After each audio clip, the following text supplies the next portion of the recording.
no one will argue that many people in Wisconsin like their beer. Beer making in the area has led to some unique partnerships and learning opportunities for students and professors alike at St. Norbert College. My whole mind is focused on seeing if we can dig the yeast out.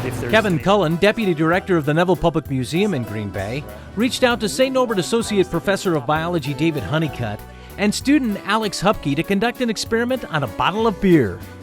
But this wasn't just any beer, it was a Rahr's Imperial Pale Beer, and it was 80 plus years old. The Rahr family established a well-known brewhouse in Green Bay 150 years ago. The company sold to Oshkosh Brewing Company, and Rahr's brewery was shut down in 1966.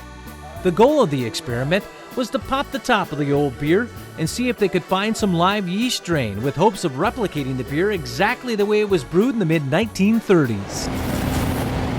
Had some carbonation. That's a good sign.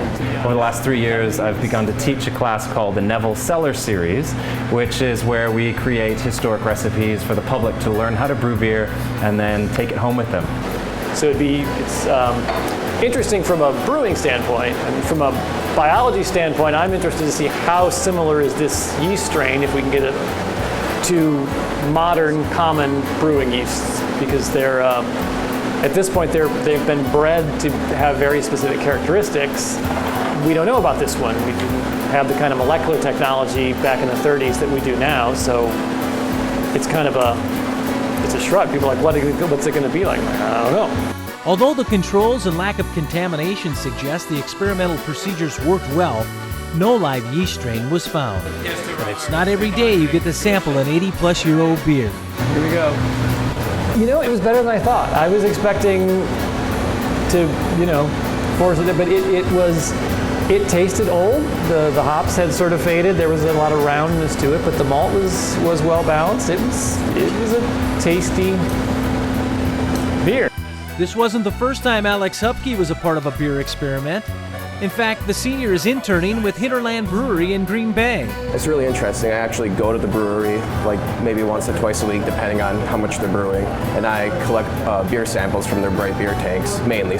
Once in a while we'll collect samples from the whole brewery, and then I bring them back here and I plate them on a beer auger, and I see if anything grows. So I'm looking for microbial contaminants like bacteria or unwanted yeast or even some other kinds of fungal growth, and then I just report that growth back to them.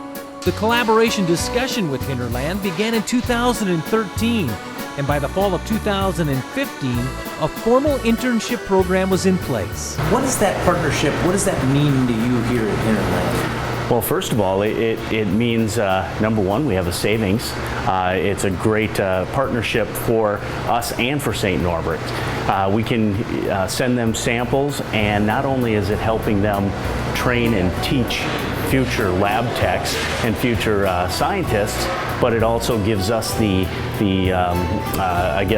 results that we're looking for, whether it's good or bad. It was a great opportunity with then St. Norbert College as the faculty and the students to have the expertise and the facility, the right type of facility to be able to make this work. Expect the partnerships to grow as well. Right now, we're doing just that bare bones kind of testing as far as looking for bacterial growth and yeast growth and things like that. We want to expand that into testing for all sorts of different flavor compounds that we want in the beer or that we don't want in the beer.